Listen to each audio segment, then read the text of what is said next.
Sebuah kota yang namanya seolah tak bisa dipisahkan dari elemen air. Dikenal dengan jargon berair, bersih, aman, rapi dan indah. Kota ini dianugerahi bentang alam yang memukau. Belakangan Luwuk menjadi buah bibir, viral di media sosial. Pesona air terjun Piala, Mokokawa, hingga Ayus menarik ribuan pasang mata untuk datang. Potensi wisata air di sini bukan sekedar janji, tapi bukti nyata kekayaan maritim dan hidrologi Sulawesi Tengah. Pastinya potensi ekonominya itu sangat besar, Pak. Apalagi dengan Luwuk ini pada awalnya dia sebagai hub, sebagai destinasi penghubung. Namun di beberapa tahun terakhir Luwuk tidak sekedar sebagai transit, tetapi Luwuk juga sudah menjadi destinasi utama karena kita memiliki beberapa potensi wisata air terjun. Saya rasa Banggai akan tetap memiliki alam yang indah. Pariwisata tumbuh, ekonomi bergerak. Namun di balik viralnya keindahan ini, ada tanggung jawab besar yang menyertainya. Bagaimana memastikan surga air ini tetap lestari bagi generasi mendatang?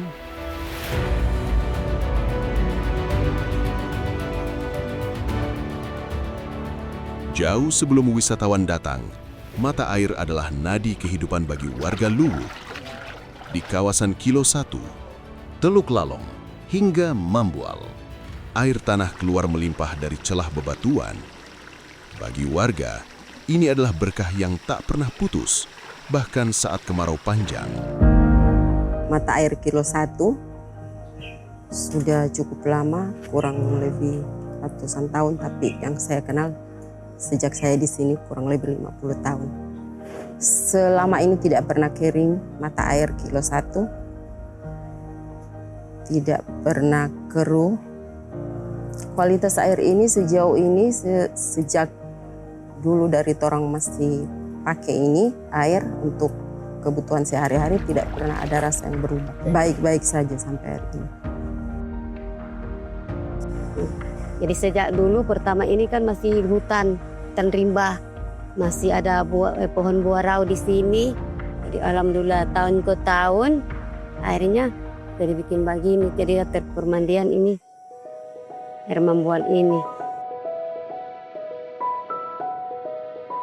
Tip sini. Nama mata air ini biasa kita cuma menyebut kontraan. Jadi kita ini mempergunakan air ini sehari-hari untuk mandi, untuk nyuci, dan harus menjaga kebersihannya agar kita bisa memakainya dengan baik. Namun ada sebuah paradoks. Di tengah melimpahnya mata air, beberapa wilayah di Luwuk justru kesulitan akses air bersih yang stabil. Luwuk berdiri di atas topografi karst. Tanah kapur yang unik ini menyimpan air jauh di perut bumi, membuat pengelolaannya menjadi tantangan tersendiri bagi pemerintah daerah. Infrastruktur lama berjuang melawan kebutuhan yang terus meningkat. Biasa kalau kendala-kendala itu karena biasa banyak pipa-pipa pecah. Karena jujur saja umur pipanya kita juga ini kan dalam kota sudah cukup tua. Sudah di angka 39 tahun yang lalu dibangun. Makanya biasa kendala-kendala itu kan biasa yang pertama pipa pecah atau biasa sering rawan tersumbat. Karena secara empiris, secara ilmiah, Kabupaten Banggai ini berdasarkan data hasil kajian dari Universitas Gadjah Mada itu mempunyai surplus ketersediaan air, baik air tanah, air hujan maupun air permukaan itu sebesar 162 miliar meter kubik per tahun. Sehingga memang persoalan air ini bukan kepada persoalan sumber airnya, tapi persoalan di tata kelola. Surplus air ini adalah potensi raksasa. Namun air di kawasan karst memiliki karakter liar. Jika tutupan lahan di hulu rusak, air akan membawa sedimen, menjadi keruh, atau bahkan menghilang.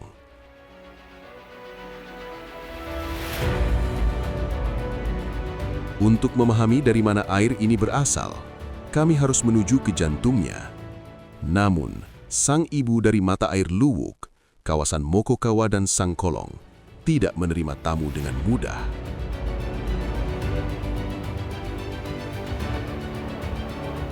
Perjalanan menuju hulu adalah ujian ketahanan.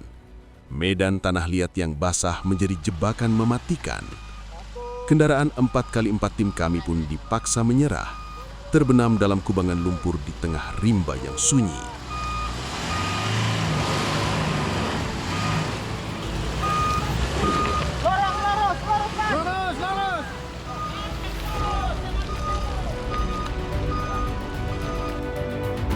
Saat roda tak lagi bisa berputar, kaki menjadi tumpuan.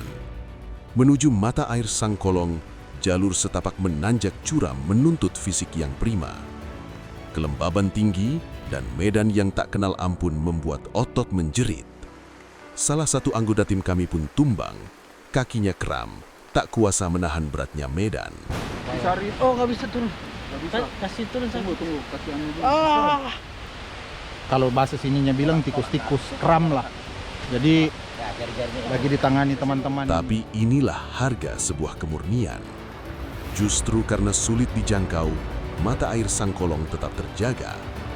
Namun sejauh mata memandang, ancaman deforestasi mulai mengintai benteng alam ini. Luwuk ini punya sumber daya air yang melimpah.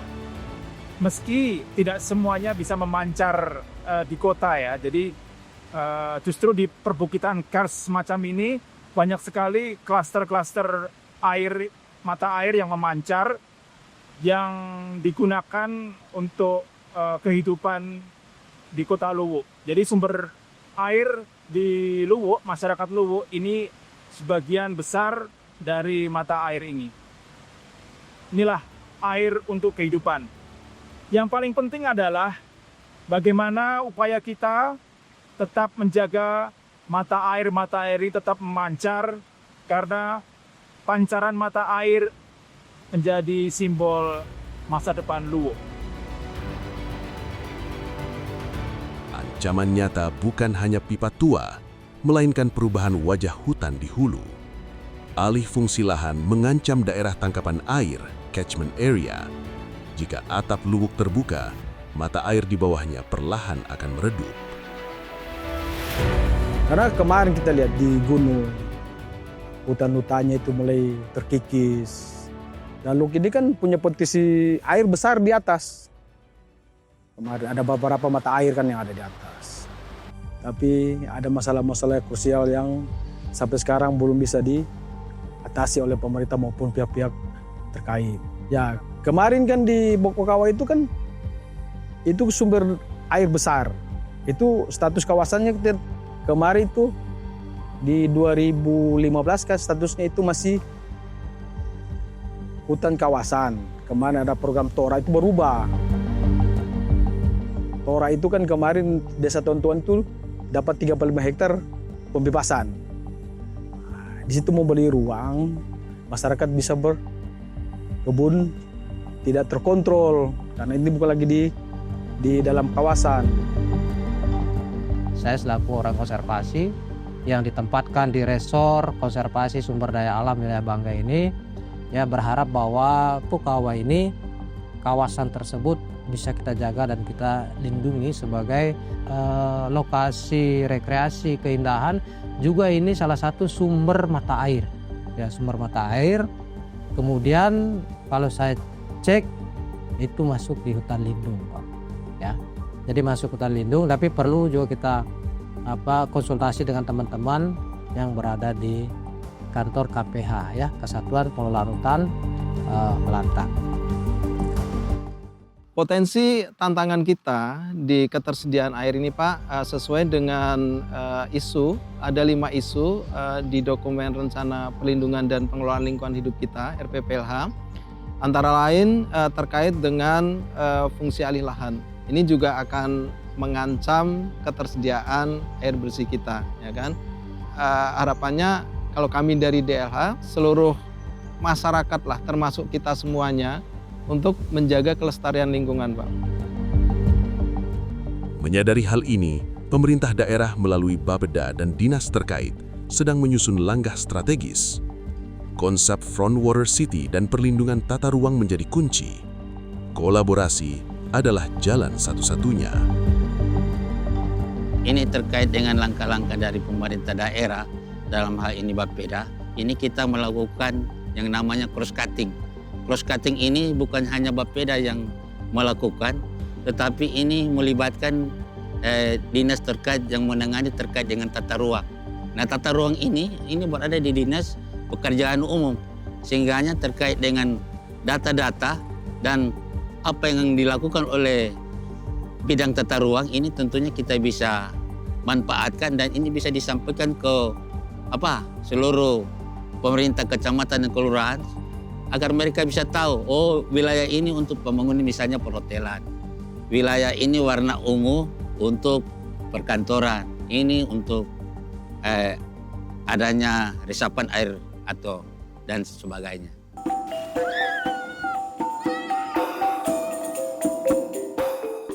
Masa depan wisata air Luwuk bergantung pada keseimbangan.